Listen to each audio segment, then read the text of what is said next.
I was late picking her up once, just once, because I helped a woman who'd been in a car crash. That same night, she told me she cheated. "You're too good," she said. I needed chaos. She thought that was brave. I let her believe it. Until the man she chose over me lost everything, one document at a time. Let me tell you how it really went down. The short version skips too much. And trust me, the devil was in the little things. That Thursday night, I still see it in my head like a movie. I was dragging. I hadn't eaten since 11 a.m., hadn't sat down since maybe 2. I was already thinking about the burger I was going to get with Tessa after my shift. We were supposed to hit McGrady's pub at 7:15.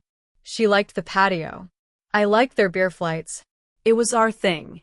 Then that crash victim came in. She was in her mid-50s, had been driving a minivan that got slammed by a speeding truck. Her breathing was shallow, and she was pale. I didn't even hesitate. I could have walked out and left it to someone else. My shift was technically over. But that's not how I'm wired. I texted Tessa around 6:05, staying a bit longer. Bad wreck. I'll explain later. I'm sorry. No answer. By the time I left the hospital, I was beat. I smelled like antiseptic and sweat. I checked my phone again, nothing. Still, I drove straight to her. When I saw her standing outside the bar, arms crossed, eyes already narrowed, I felt this weird knot in my chest. Like I already knew she wasn't going to forgive me for doing the right thing. I rolled down the window and tried to smile. "Hey, I'm so sorry," she didn't even let me finish. "Don't bother," she said, sliding into the car. Then she hit me with it. No build-up, no šaufnīs. "I cheated on you." Izcerta her. I didn't yell. I didn't even move. "It only happened once," she added, like that was supposed to help. She wasn't crying. No guilt in her voice. Just cold honesty. "Why?" I asked. "You're too good," she said. I needed chaos. I remember the way she looked at me when she said it. Like I was the boring option. Like being decent was some kind of character flaw. Like her cheating was bold, and I'd understand if I just thought a little harder. I didn't say much after that. I drove her home. She reached for my arm when she got out, maybe expecting a hug. I just pulled back and said, "Take care." That night, I sat in my apartment and stared at the ceiling for hours. I didn't sleep.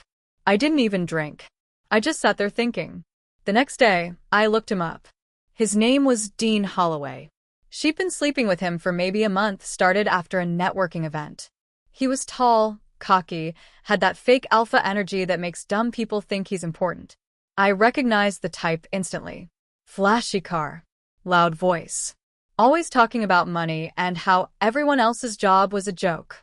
He worked at Briarstone Analytics. Tessa told me that once during dinner, when she was still trying to impress me with how connected her new friends were.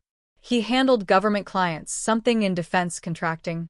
He wasn't an engineer or a coder, he was a data solutions lead, which is corporate speak for sales guy with access to sensitive crap. I started digging. Not out of revenge. Not yet. I just needed to understand what she threw me away for. What I found. Sloppy. Lazy. Dangerous. Dean used the same password for everything. Literally everything. His personal Gmail, his Spotify, even a work access portal. Don't ask how I found out. I didn't hack. I didn't break any laws. I just paid attention, and people leave trails. He forwarded confidential client files to his personal email. Sensitive files. Defense contract proposals, budget breakdowns, tech specs from subcontractors. He had them sitting in his Google Drive. Labeled. Organized. Idiot. I took screenshots. Saved copies. I didn't share anything. Not yet. I watched. Weeks passed. Then months. Tessa stopped texting. She posted pictures with Dean, beach vacations, gym selfies, wine tastings. Stuff she used to say was basic. Now she was all in. And Dean? He started poking me. Indirectly, at first. Comments like, "Glad she finally found someone with a spine." Or the worst one, a photo of them with the caption, "Some men save lives. Some save themselves." That one burned. He wanted attention. So, I gave him mine. I waited until he got comfortable. He thought he was untouchable. But he didn't know I'd spent my nights collecting every digital breadcrumb he'd left. All his shady file transfers. All the NDA violations. The fake expense reports. All of it in a neat, quiet folder. And I still didn't do anything with it. Yet. But things were starting to fall into place. Briarstone started making the news. Small stories at first. A leaked client proposal here. A missed contract deadline there. People thought it was growing pains. Internal chaos. But I knew better. Then came the tip. Not from me yet. Someone else had noticed Dean's behavior. Maybe not his emails, but the way he bragged. I heard through someone in HR that he liked to flex about working with classified clients. He'd show people spreadsheets that had info they shouldn't see. One intern quit over it. Still, Briarstone just shuffled people around. Dean got promoted, actually. They didn't want a scandal. They needed a scapegoat. That's when I realized something. I could bury him without touching him. Just help him ruin himself. I started leaving digital crumbs in places that could be found. Not big ones. Just enough to make people curious. One flagged Google Drive link here. One weird expense spreadsheet slipped into a shared folder there. A quiet email to a competitor's compliance officer. I used a library in Lynchburg for the heavier drops. Public computer. VPN. Nothing traceable. Soon, things began to unravel. Dean was taken off 2 big projects. Then came the internal audit. Tessa started posting less. Then came the condo going on sale. Then came the layoffs. Then came the day Dean's badge didn't work. And he still didn't know. This isn't over. Not even close. I haven't even told you what I did when the feds came knocking. You'd think Dean would have gotten quiet once his badge got pulled and the company started investigating.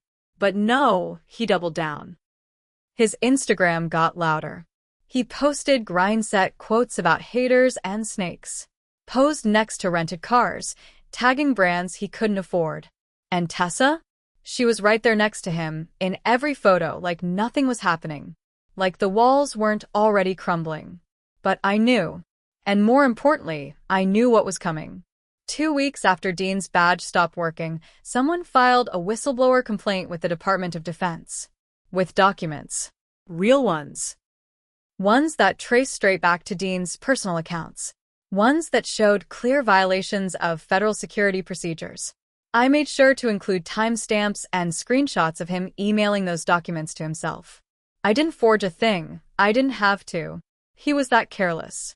Still, I stayed quiet. I didn't want him fired. I wanted him audited, investigated, watched. Because people like Dean, they crack under pressure. And crack he did. Tessa showed up at my apartment one night. No call, no warning. Just knocked like she still had a right to. I opened the door. She looked tired. No makeup. Hair tied up, like she hadn't washed it in days. She held a box. What's this? I asked. Your stuff. From my place, she said. I thought you might want it back. Ich zerrte her. 2 years later? I just figured now was a good time. I didn't say anything. I just watched her. She squirmed under the silence. Dean's been going through something, she added carefully. I said nothing. They're saying he might lose his job. Should have picked someone stable, I said. That got her attention. She flinched. I don't think she expected me to be cold. You did this, she said, but there wasn't fire behind it. Just a whisper. Did what? I asked. You said you needed chaos. Don't act surprised it showed up. She left the box and walked off. I didn't stop her. Inside the box, I found an old hoodie, a framed photo of us at Peaks of Otter from our first year together, and a birthday card I'd given her that she never opened. I threw the whole thing in the trash. The next twist came from someone I didn't expect, Natalie, an old coworker of Dean's. She DM'd me on Facebook. Hey, this might sound weird, but I think you should know. Dean's been blaming you for everything going wrong at work. He said you were obsessed and stalking him. I asked her what made her message me. Because I saw the files. The ones he sent to himself. We all saw them. You didn't fake anything. He's just trying to shift blame. She said people were starting to whisper that Dean was panicking, saying the wrong things, getting paranoid. He even accused one of the company's security guys of spying on him for the government. That's when I knew it was working. The pressure was getting to him. Then Natalie said something that really hit. I heard he started therapy. Tessa made him go. She said he has anger issues. That made me laugh. Not because therapy's funny, but because it proved something I always suspected. Dean was never built to handle consequences. He wanted chaos, sure, but only if it played by his rules. And Tessa? She was watching her dream fall apart, one meltdown at a time. About a month later, Dean confronted me. Not online. In person. It was a Saturday afternoon. I was at a Lowe's in Salem picking up some paint for my mom's place. I just walked out to the lot when I saw him. His Tesla was parked sideways across 2 spots. He looked thinner, like he hadn't eaten right in weeks. He walked up fast. Too fast. You think you're smart, he said. I didn't answer. You think this makes you a man? Destroying someone's life behind a screen. I put the paint in my trunk and shut it. You destroyed your own life, I said. He stepped closer. Too close. I smelled alcohol on him. You're a little worm. She left you because you're boring. I smiled. And now she's watching you collapse. Maybe you weren't that exciting after all. He snapped. Tried to swing. I ducked it. Barely. He grazed my shoulder. That's when 2 other customers came over, older guys. They pulled him back. One of them called the cops. Dean got arrested for disorderly conduct and public intoxication. He spent the night in a cell. I didn't press charges. I didn't have to. Tessa called me again the next day. I didn't know he'd do that, she said. He's not himself. I didn't respond. I don't know who he is anymore. I finally spoke. You picked him. Live with it. She started crying. Quiet, shaky breaths. I miss you, she whispered. You miss who you think I was, I said. That guy's dead. You killed him the night you said I needed chaos. And I hung up. But the fallout wasn't over yet. Dean's case had gone to federal review. And the feds? They were just getting started. I thought it would be over after the arrest. I was wrong. That was just the spark. Because when federal investigators started digging into Dean's work habits, they didn't just find the things I left for them. They found more. A lot more. Stuff I didn't even know about. Turns out Dean wasn't just sloppy with data. He was sloppy with money. Company money. Reimbursements for client dinners that never happened. First-class travel receipts from trips he didn't even take. Submitting Uber rides during hours he was logged in at home. Someone inside flagged it all. Might have been Natalie.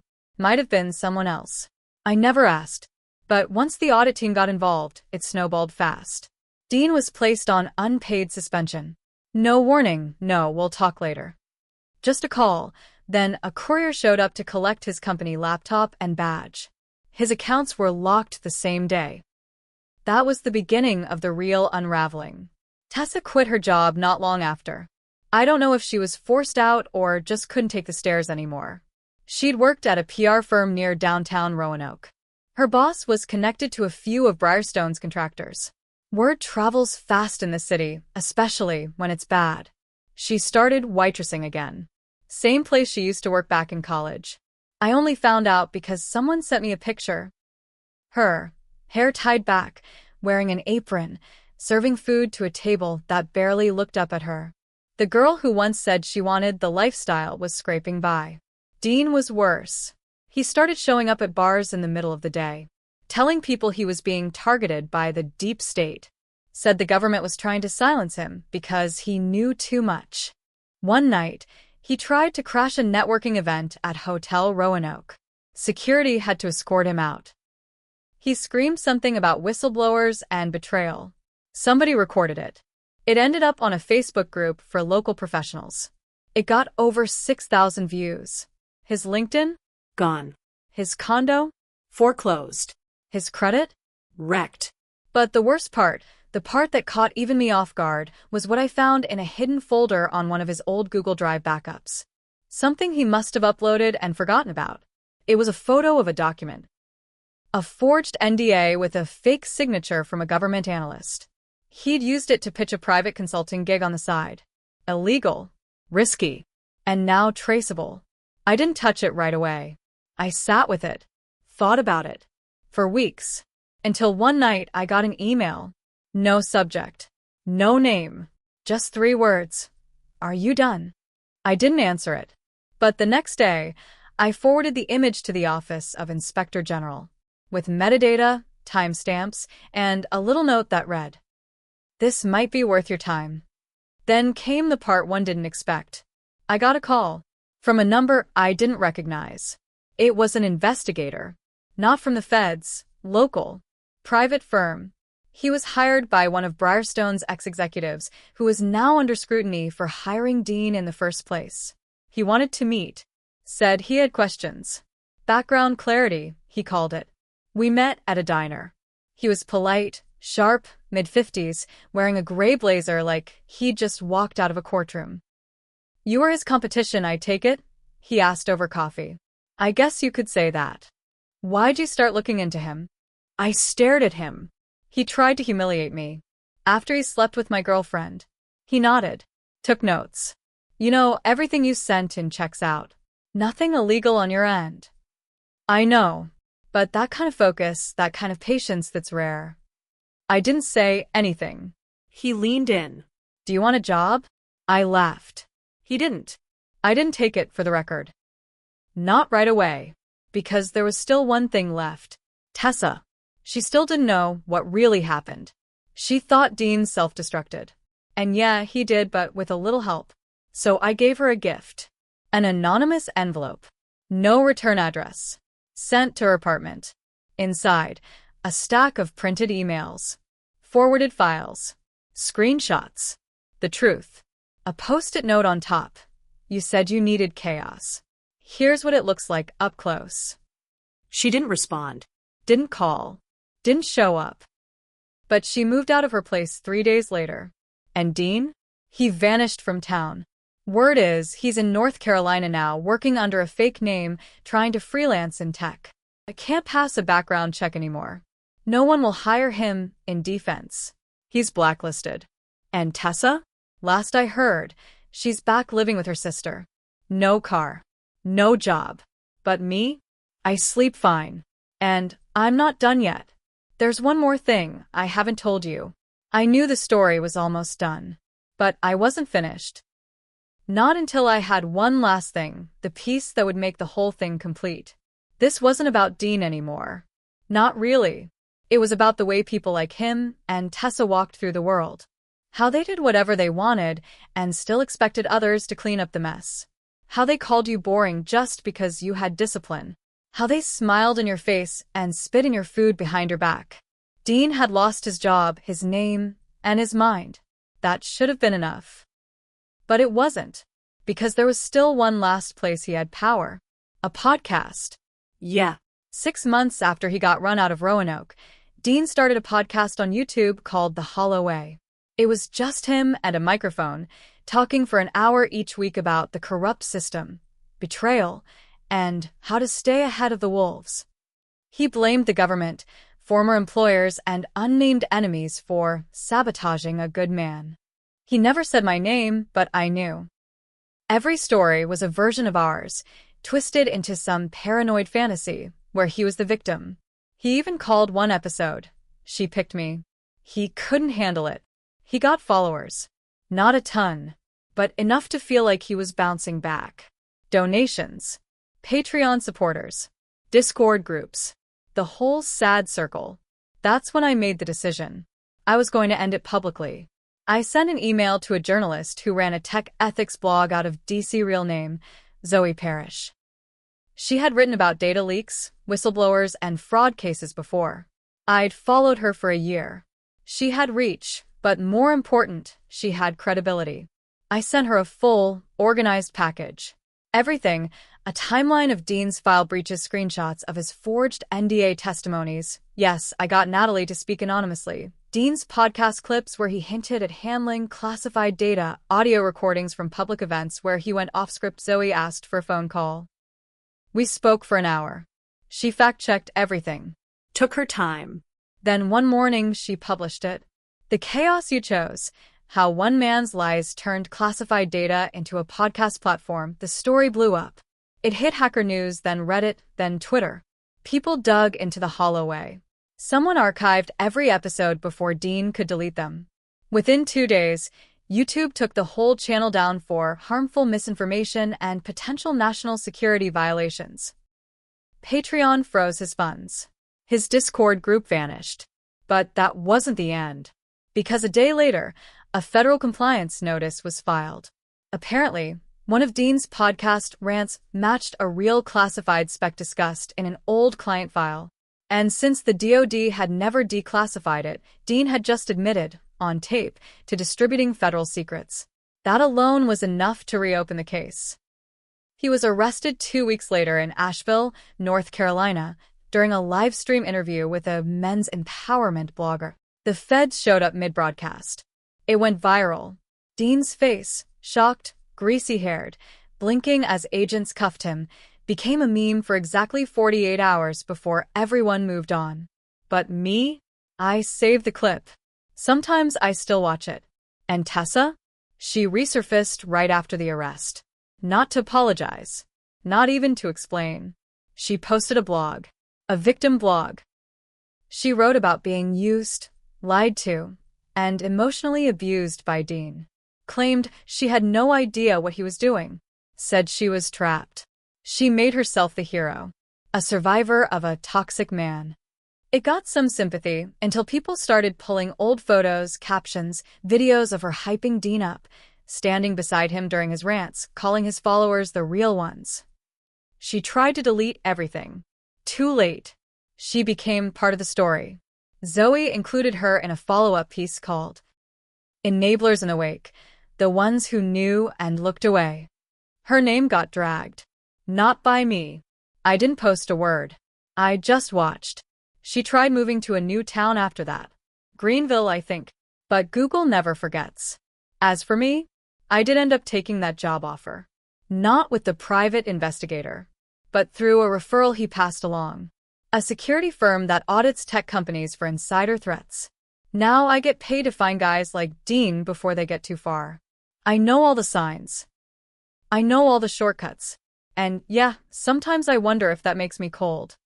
But then I remember, I was late picking her up once. Just once. Because I helped a woman who couldn't breathe. And that same night, the person I loved threw it all away for chaos. So now? I don't fix messes anymore. I find them. I expose them. And I walk away. Because sometimes revenge doesn't look like screaming or fighting. Sometimes it's just sitting back, while they burn their own lives to the ground, and knowing you handed them the match.